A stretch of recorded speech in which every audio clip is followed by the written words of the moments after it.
All right. Hi, everyone. Welcome to Short Film Saturday, International Women's Month edition number 2. This is our second screening celebrating International Women's Month for Short Film Saturday. And we are doing all female directed films all March long. So this is our third and fourth film that we're going to show in the series. And we are here with director Victoria Rivera from Colombia, who I'll introduce formally in a second. So say hi, Victoria. Hello. Hi, everyone. Thank you for Yes. joining. Yes. It's so great to have you. So before we jump in, let me just tell everyone that's joining us for the first time about Soleil and about Short Film Saturday. So my name is Mika Cooper Edwards. I'm the CEO and founder of Soleil Space. We're a media company in Brooklyn, New York. That's where we're headquartered, but we have teams located in 5 different global regions. It's something that we're really proud of and reflects our mission, which is to center and lift the film and TV creative communities of color all around the world.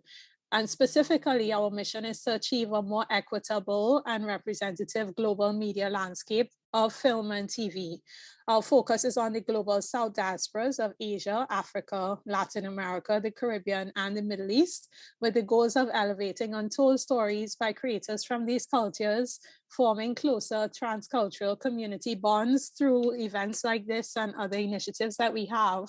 And through that, we want to provide opportunities for our audiences to discover this premium world-class content that they don't get to see and that authentically represents them, as well as give our creators more opportunities for exposure and to basically produce more of their world-class work, right? So that's one of the reasons we created Short Film Saturdays. It's a live showcase of short films from the hottest emerging filmmakers from the global South diasporas. And since we've screened since we did our first screening last year, we've screened 33 films from 26 directors in 25 global South countries. So something that we're going strong, and it's been a really exciting journey. And Short Film Saturdays was born out of popular demand, really. We have a podcast called Soleil Spotlight, which is going into its 3rd season this spring.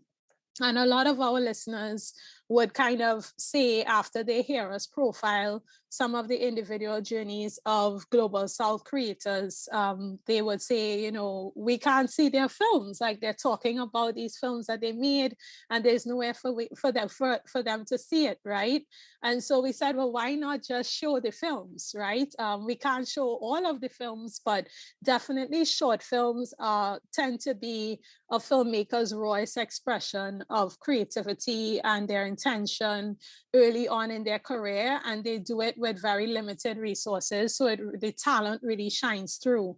And so we came up with Short Film Saturdays as a way to demonstrate the extraordinary ability of these filmmakers, so that through the series, audiences will be able to discover some of the global South diaspora's most promising talent in film and TV production. So today, speaking of promising filmmakers, I have with me Victoria Rivera. And Victoria is a New York-based writer-director who hails from Colombia. In 2020, she was named one of 25 new faces of independent film by Filmmaker magazine. Her short film, Night Swim, which you're about to see today, had its world premiere at the 2019 Tribeca Film Festival and was an official selection of the 2019 Telluride Film Festival. For those who aren't familiar, those are 2 of the top film festivals globally, so really great critical acclaim, as well as the 2019 Palm Springs Short Fest, where it received a jury award for Best Student Film. In 2018, the Directors Guild of America, the DGA, awarded her the Student Film Award for her short film, Verde. She recently graduated from Columbia University's MFA film program and is currently developing her first feature script, Malpelo, which was awarded a screenwriting grant by the Sloan Foundation and has been supported by Film Independence Producing Lab, Fast Track Financing Market, and most recently by selecting Victoria as a 2020 Screenwriting Lab and Directing Lab Fellow. So I think that deserves a round of applause. Thank you, Mika. That was a really great setup, I think, for your journey so far. So welcome, Victoria, and it's really great to have you here. Thank you, Mika. I'm excited to be here and to show two of my shorts and to be able to chat with you and anyone else who has any questions. Yeah, so without further ado, I'll let you go ahead and introduce our two films and we'll get into the screening. Okay, great. So the first short we're gonna see is called Lucia.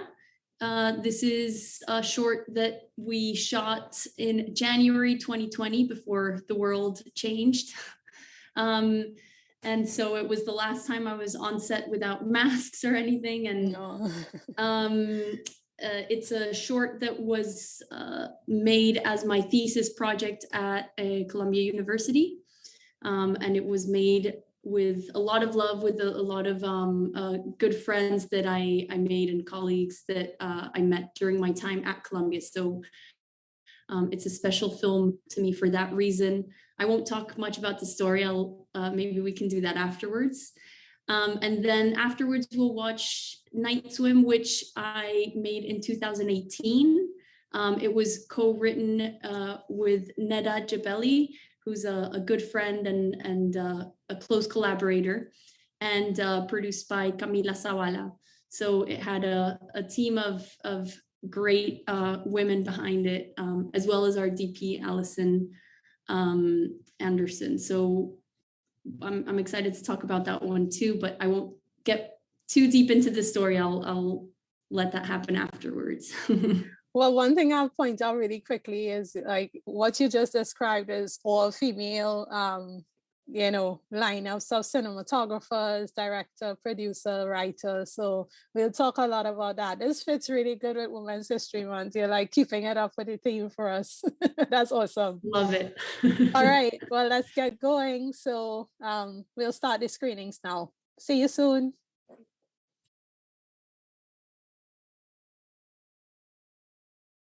All right, guys, we're back and we're about to start Q&A. We hope you guys enjoyed those two films. Thanks for all the comments in the comment section. I'm excited and I could tell you guys are excited too. So let's get to it. For those who are just joining us, we are doing Short Film Saturdays with Victoria Rivera, Colombian director and filmmaker based in New York. And we just screened two of her award-winning films, Lucia and Night Swim. So Victoria, say hi to the new folks, and then we'll jump into the questions. Hi, everyone. Thank you for watching the films. Excited to talk to everyone. Yes. All right. So we're going to start with Lucia. Tell us what inspired you to make this film. How did the story come about, and what was the journey to making it? Lucia is an interesting one. I think with Lucia, I was definitely inspired by some of my heroes. So for example, I really like, the Gothic literature like Shirley Jackson and Roald Dahl, and I grew up reading them, and I have an affinity for it, and I wanted to create something in that world, but I really wanted to ground it in reality. So it's a combination of kind of social realist filmmaking with that more, Gothic, a little bit fantasy mixed in with it. So I knew I wanted to create something in that world, and I love working with kids, and I wanted to just force myself to work in a little bit of a looser way. So I came up with the idea of having these kids who live in a house by themselves without any adult supervision, and really making a little kingdom out of it, their own little place in the world. And that's how the story then came about, and the different characters. Oh, that's really cool, because you see that kind of imaginary world building as they're playing with their toys, and then they have the pets, and each of them has their own little universe that they're creating for themselves in this kind of isolating environment, so to speak. And then towards the end of the film, then those worlds kind of start to collide in a lot of ways, right? So that makes a lot of sense the way you described it. So then I think that leads us to the frog motif. Now, I should say this, I'm deathly afraid of frogs, right? So I remember the first time I opened up the film, like my computer went flying because I was like, oh my God, a frog. So the team, they could tell you stories about how I freaked out with that. But what was that analogy about, why that choice, whether from just a visual standpoint or even just a symbolic aspect of it? Tell us about that. I mean, there wasn't really a symbolic meaning to the toad. I just really, I love how when I was a child, any animal was there was no fear or disgust associated with, so snails, worms, frogs. I really just wanted to give my protagonist a friend, something that, someone that she would be judged for. And I think it's helpful to kind of show how isolated she is from the rest of the kids in the house. So a toad seemed very fitting because that reaction that you mentioned having, I think, happens to a lot of people. And the best part was the actress who we worked with, Lena. She actually owns a pet lizard. And so she had no issues with reptiles. And when I told her that she would have to, be very close with the toad, she was just excited about it. And we spent some time with her getting to know this toad in particular and how to hold him safely and how to care for him safely. And she fully embraced it. She was a trooper. Oh, I mean, yeah, much more of a trooper than I would be, clearly. On that point, I think, it's always really fascinating when you see child actors do such a great job. Tell us about your process in getting them. I'm assuming many of them, a few of them may not have done any acting before. Tell us about that, and how did you manage pulling these performances out of them? I worked with a wonderful casting director. First off, her name is Charlotte Arnaud, and she's actually, she teaches acting as well here in New York, for kids and teenagers. So she already had a great pool of people that she knew. And then from there, we started working together, and we saw a lot of different kids. So she was a huge part of not only the casting process, but then once we had a couple kids that we liked a lot, doing some exercises with them to see how they work together. And then we even kept working together during the rehearsal process, which was incredibly helpful.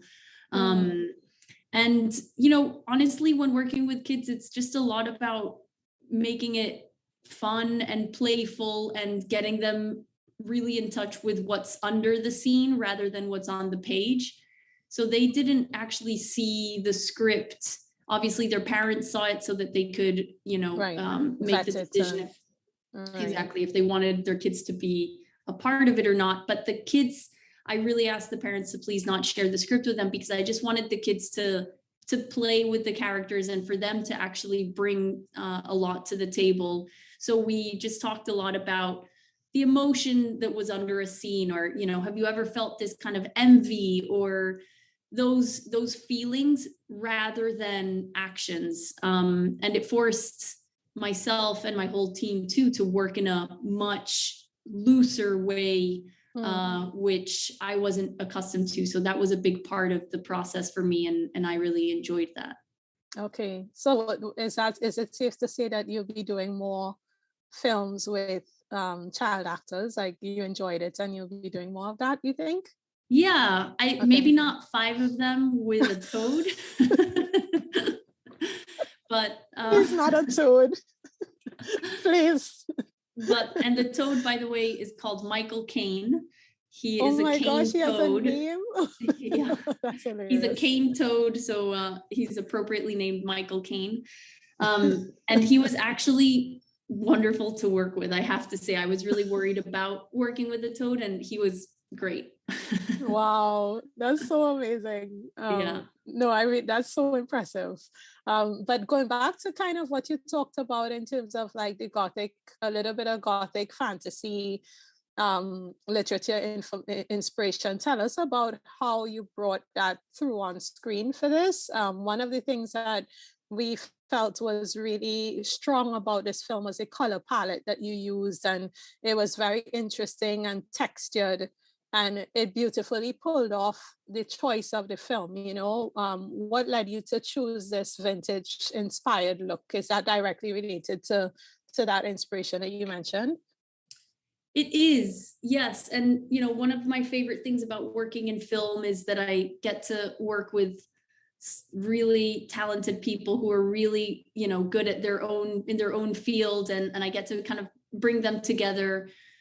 So I definitely can't take the credit for that. I worked with a production designer, a Colombian production designer, actually, Juliana Barreto, who is amazing. She's incredible. And it was another woman, good. Woman. Yes. And she, for months, we traded back photos, and we basically kind of worked on the color palette together, by just finding our inspiration and really kind of looking at vintage photos of kids in homes and in different situations, and getting ideas for, what if we write on the walls, and what if we do this? So that color palette, I think, started with that relationship with Juliana. We talked about the patterns and the colors, and we really wanted it to have that faded kind of vintage feel. And then also with our cinematographer, who is also my husband. His name is Soren Nielsen, and with him, I showed him everything. We were working with Juliana on the color palette side to really decide the lenses we wanted to use and how we wanted to light it. And one thing we talked about was, because we wanted to work in this a little bit looser way with the kids and really let them own the house and make it feel like it was their kingdom, we lit the whole thing from the outside, and brought in a little bit of that kind of creaminess in the lenses, and a little bit of that haze that you can feel.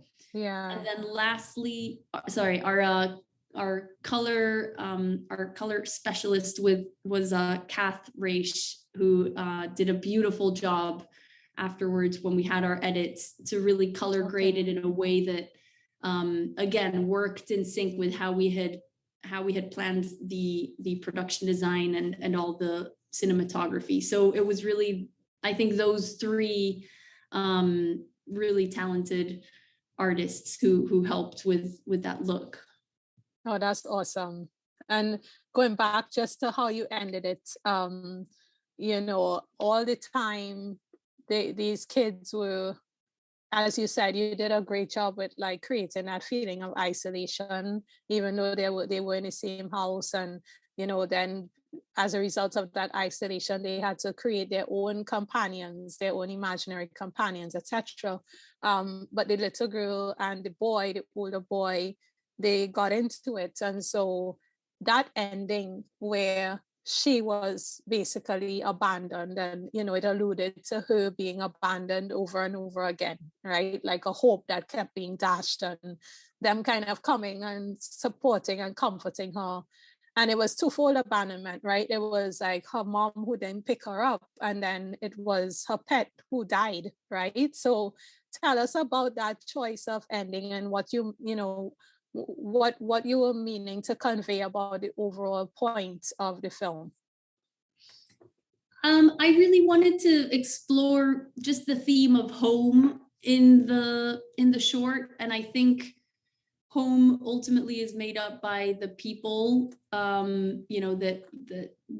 That it's the people who make the home more than the actual space. And I think this is our Lucia's kind of reconciliation with her idea of home, and really deciding to embrace these other kids that are in this home that she's felt so alienated from, as her new home. So that was really what it meant to me. And I think that the death of the toad was in a way a necessary thing for her to be able to look up and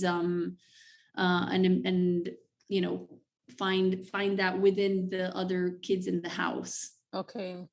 And did the toad really die, or did he fake his death? Like, how did that happen? No, we definitely, no animals were harmed in the process. Okay, we had a prop toad that was made by a incredible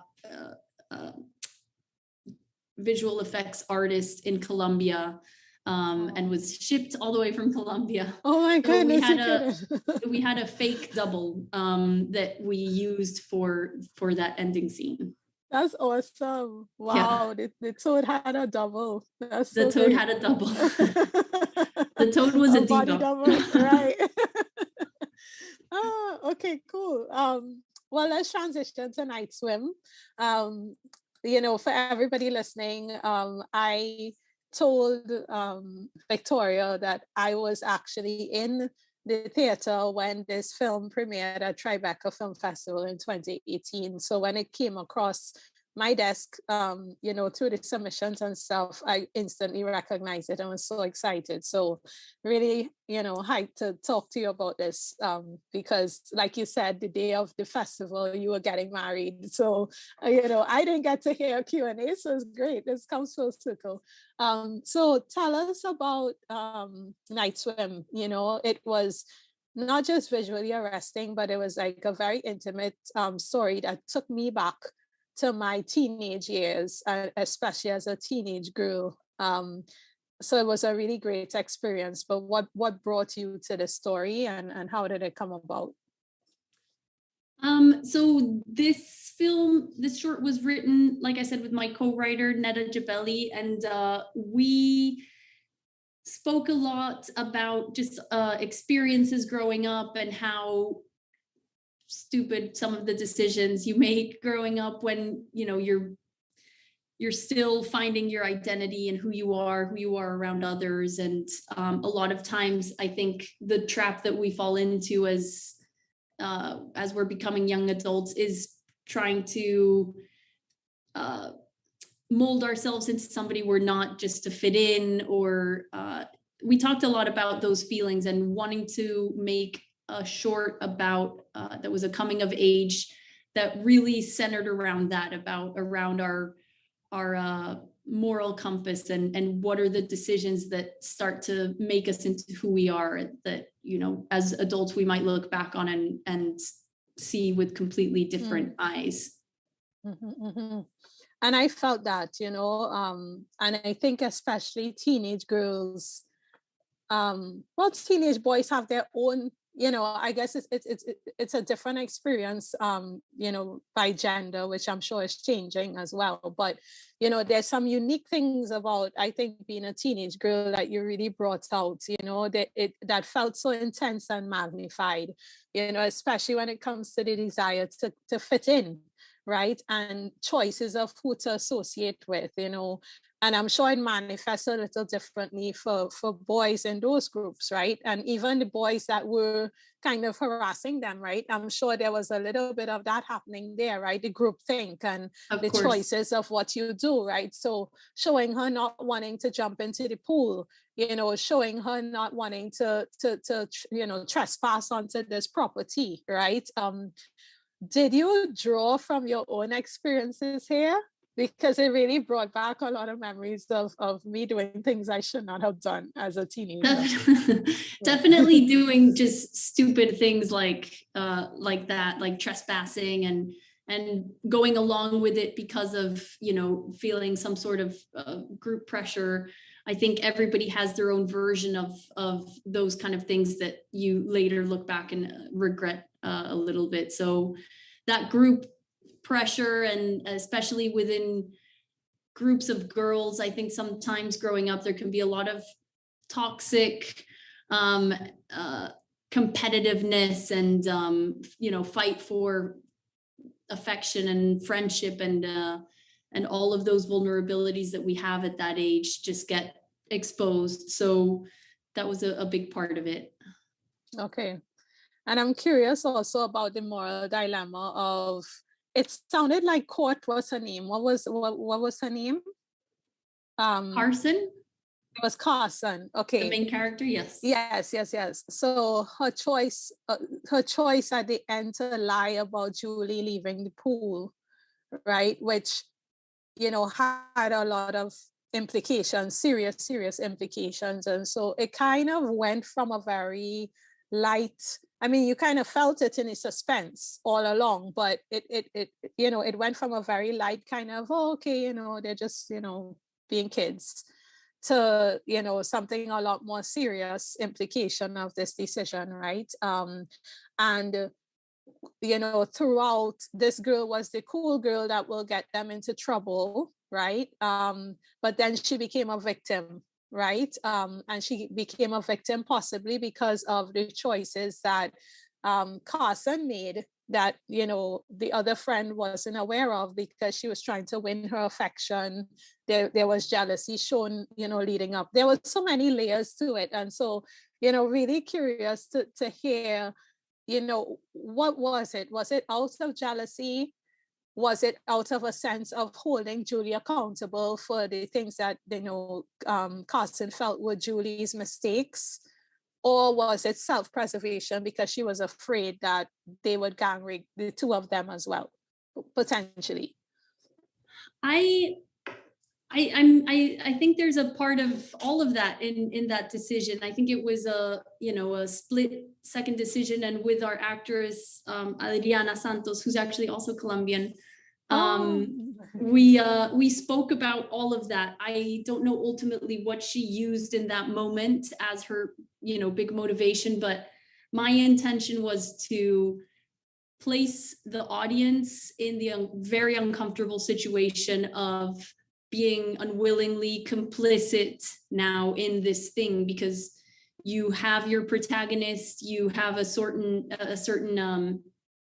I wouldn't say allegiance to them, but you're following their story, you're invested in them.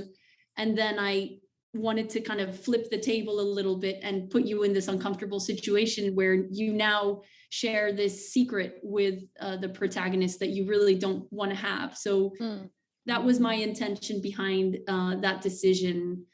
And yeah, the character's motivations, I think, to each person could be something different because of our our own experiences. Yeah. And so that's a really good job, because whenever a film ends and you don't quite know what the intentions are, and you're left kind of trying to figure out, and you basically left us with 3 or 4 parts, to figuring out what the motivation was, or was it a mix of all of the above. So that was a job well done. That was great writing. Yeah. Thank you. I also, just wanted to say, a lot of people end up asking me, what happened? And I really don't think, I think that Carson's decision was wrong, and she made it, and that's all you need to know in order to really know that it was the wrong choice. But regardless of what might or might not have happened. So I did want to leave that open so that the not knowing, I think, is more uncomfortable. And and again, because our audience is now unwillingly complicit in this, there's we're left with that feeling. Yeah, and it forces you to be introspective too, like, what would I do in that situation? And you could like parallel it to so many different choices that we make, right? Where we can make certain sacrifices or take the harder road, right? For the greater, what we think could be the greater good, but it could be for the greater bad. Or, do we just kind of like, okay, I have to make a choice to protect myself in the situation and the people that I care most about, right? So you could extrapolate that theme of decision trees, in so many life situations. So I thought that was really excellent. And so the last question on this, before we kind of start to open it up, to some themes that we saw common on both films was the cinematography for this one. And like I said, I first saw it in a theater, right? So being in a dark environment, and then, you know, you having shot at night, and the way you use light in the scenes, especially the pool, you know, the pool lit the scene, and the use of lighting was just really interesting. So great job. And, you know, I'm curious to know, was that challenging? How did you approach that? Was it the first time you shot at night? You know, how did you guys get to land that great cinematography? Thank you. We worked with a incredible DP. Her name is Allison Anderson, and I think she did a beautiful job because, you know, it was a very small project. It was a small film, and we shot it over the course of 3 nights. And we very quickly decided that we were going to let each of the different spaces really dictate what our main source of light it was going to be. And each space just has a very identifiable lighting kind of, they lend themselves for that immediately. Right. So for example, the first scene in the arcade, you have all of these colors and the neons and the, so we really just let the machines around us kind of do the work and let that environment light our actors. And then you have the boardwalk with the park in the background and those, you know, hazy summer lights. And then the pool, when we got to the pool, we knew that was going to be our kind of main source of light. And we really wanted for the pool to become the element that's alive in the scene.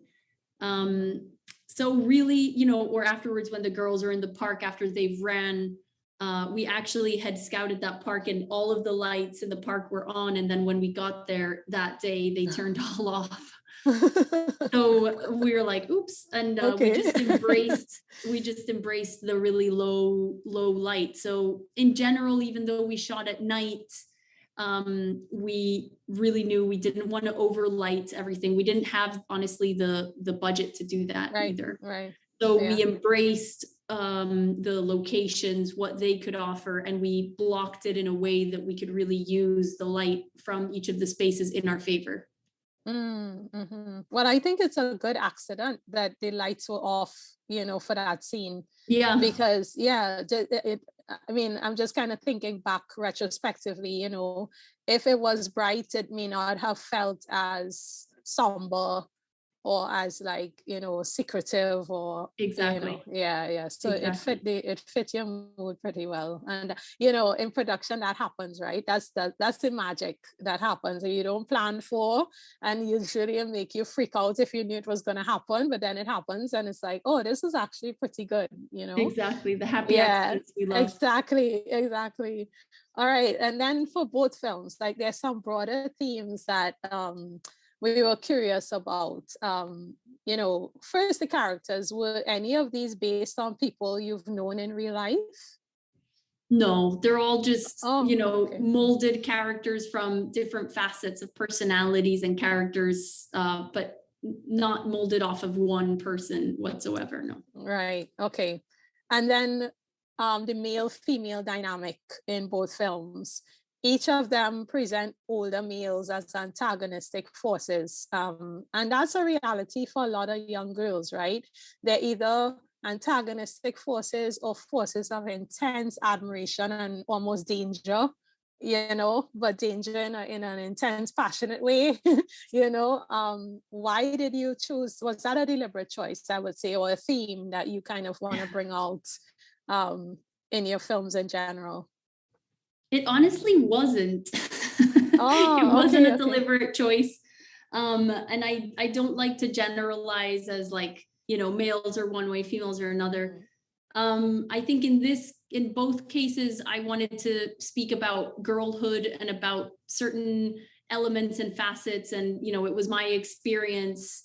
It definitely wasn't a deliberate choice. And especially in Night Swim, I think there's, you know, I wanted to speak about female dynamics as, like, one of the main aspects in the short, but Yeah. I didn't have that in mind, no.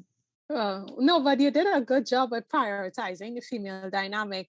I think in prioritizing the female dynamic, it really did separate the male dynamic. And in both cases, it just happened to be that the males were threats and they were older, right? So it's just an interesting, I guess they were collateral damage in this case, right?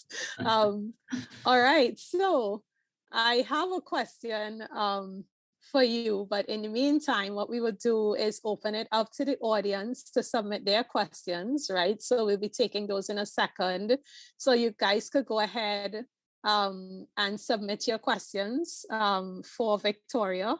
And in the meantime, we're going to ask some questions of her so you could get those in. All right. So what is next for you? You've broken through on the festival circuit, and you've gotten recognized by the DGA, IFP, etc. So I'm sure that you have big ambitions and big things on the horizon.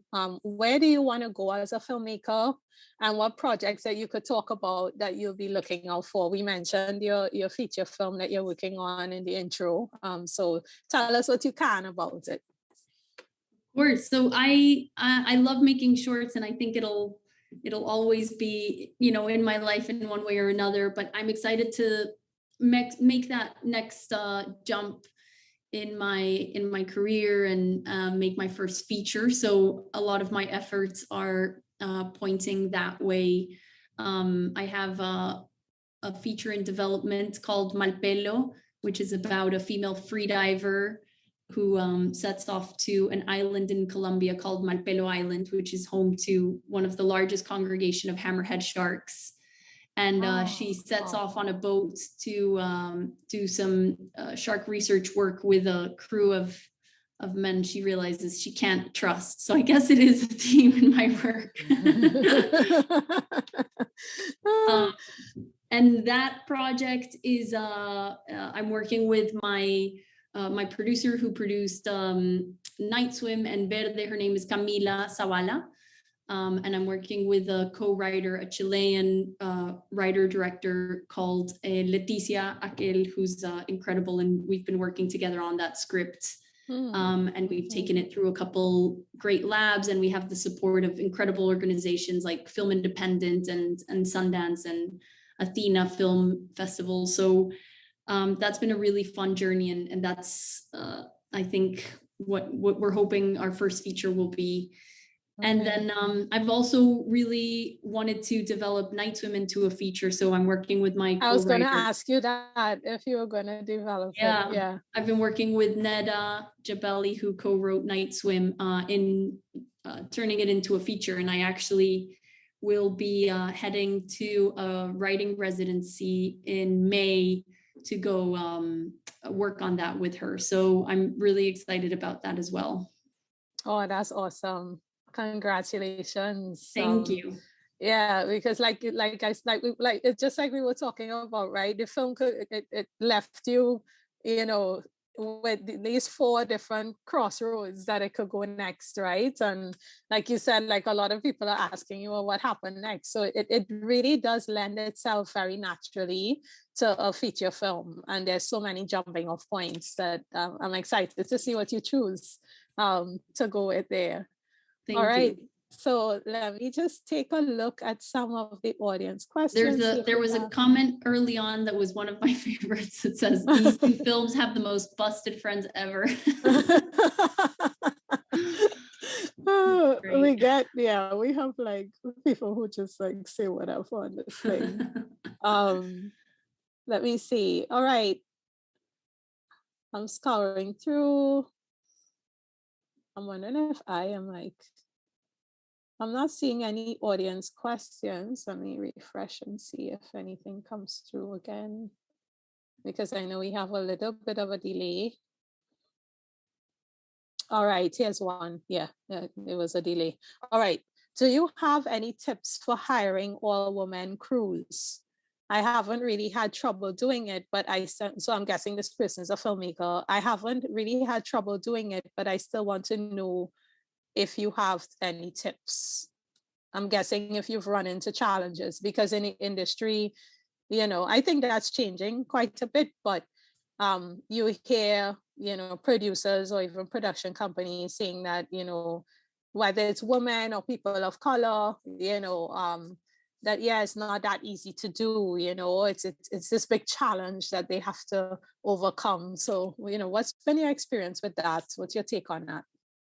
I've never found any difficulty finding really incredibly talented women to work with. I'll be quite honest, I've never done it intentionally as like, I want a woman for this. Never. It just, I think just has happened that I've surrounded myself with incredible women who are really talented and great collaborators. And I think that is one thing about working with women that I love, that it always feels like a collaboration. So I've never, that's the honest truth, I've never found it difficult to find great women to work with. And I've also never seeked it out as the most important thing to me. It just happens. I will say for female DPs, there's a website called cinematographersxx.com that I think was started by a female DP, and it just has an incredible selection of female cinematographers working today. So I have, for example, just looked on that site to find new cinematographers that are exciting and who I'd love to work with. But yeah, my producers, writers, production designers, sound is like, they just end up being women a lot of times, but not necessarily, like I said, because I'm seeking that out. But I do think that what you just said is really powerful in a sense that you didn't seek it out, but because you're a woman, you didn't see it as this deliberate choice that you had to make per se, right? And in some cases, the assumption is that as a woman, you tell yourself, well, I'm a woman, so I have to, hire women, right? But yeah, it's interesting because I got that question just recently.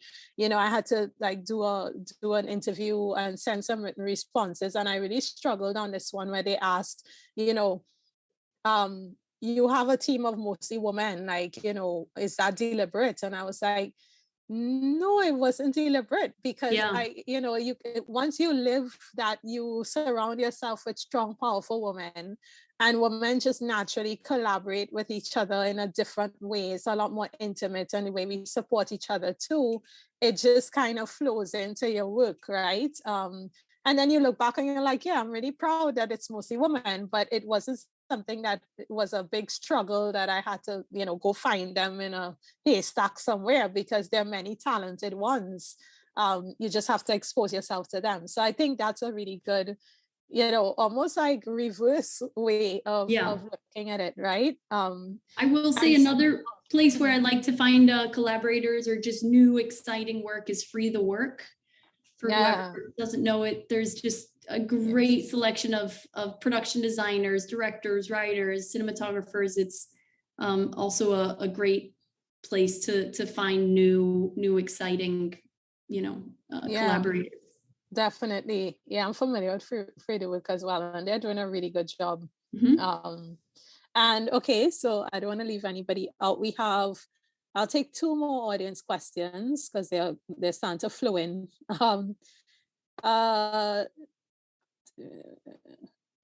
Okay, I think you answered that one already. Oh, somebody wants to work with you in the UK. Do you have any upcoming films that need to be shot in the UK? I'll put it out in the universe. I would love that. I actually have family in the UK, so I would love to be able to go there and have either a long-term project or a short-term project. So not right now, but let's put it out in the universe and see if I can make it happen. All right. So small studio, if you have a film for Victoria to direct, if you have an idea, maybe you should hit her up. Exactly. Good job hustling on that. Okay, and last one, which filmmakers have inspired you? Like, who is your favorite filmmaker? Oh my God, what a difficult question. There's so many. I wouldn't even know where to start. Oh my God. You could choose a few, you know, it could be early on in your career or now. Yeah. I'll say definitely Latin American directors like Lucrecia Martel have been incredibly formative and inspiring, as well as you know, someone like Iñárritu, whose work I was following since his first feature, or Cuarón. And then, you know, most recently with the release of The Worst Person in the World, which is my favorite film from last year or this year. It's made me look at Joaquin Trier's line of just his filmography. So I'm honestly inspired by filmmakers all the time, and I'm constantly changing up who my favorite is. And I like to watch all of their films just to really get a sense of how they've grown over the years. So it really depends on the month or the year that you ask. Right. Kind of question. Well, just the three that you mentioned, I've heard of Lucia Martel before. For people who aren't familiar with these icons in your space, because we have people from all over the world, where are they from? What countries are they from? Lucrecia Martel is from Argentina. Right. Y Cuarón y Iñárritu are Mexican. I'm sure you're familiar with their work. Cuarón did Children of Men and Y Tu Mamá También, which is one of my favorite films. I know that film. Yeah. Iñárritu did oh my God, so many. Amores Perros and 21 Grams and Okay. I know of 21 Grams as well. I didn't know his name though, but I know the film. Okay. No, this is a really good education and exchange because we have people tuning in from all over. All right. Well, this is great, guys. Thank you for the good questions. Those are great questions. You stumped Victoria on that last one because clearly you have like a lot of inspirations, which is a good thing because, you know, depending on your journey, you know, you could pull from different places to convey what you need to. So that's really good. All right, so we're about to wrap. I'd let you say some closing words before we kind of tell everybody about the next short film Saturday and where they could find us, find Victoria, etc. No, I just want to thank you and everybody who tuned in for this time and this space, and for supporting emerging and diverse voices.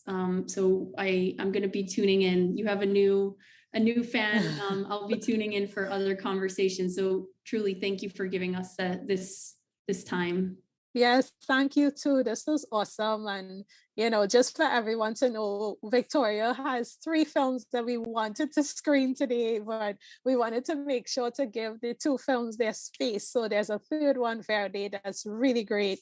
And Victoria, we'd love to have you back, maybe with another filmmaker, you know, so you could screen that if you'd like. The invitation is wide open. Yes. Thank you. Yes.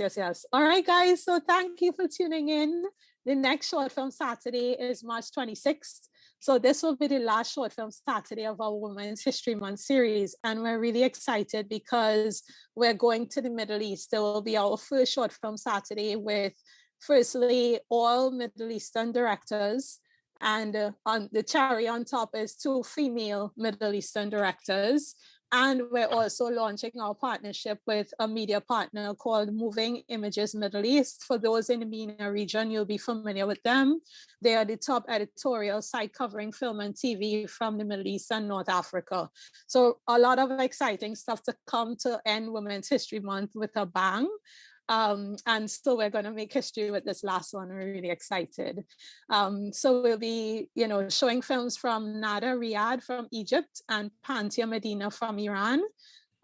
So like and subscribe here on YouTube so that you could get your reminders. You could also check us out on Eventbrite if you want to just subscribe and get free tickets and get reminders for that. You could follow us on Instagram at Soleil Space. Victoria, you want to give them your handles so people know where to find you? Yes, it's Victoria and then Rivera with 3 I's. So Rivera. Yes, on Instagram. So, you know, that person in the UK, you could hit her up with your ideas to get her to come and shoot in the UK. So thanks again, everyone. And for filmmakers who want to submit short films, feel free to find us on Film Freeway, and we take submissions and we will review and get back to you. So thanks a lot, everyone. Have a great Saturday.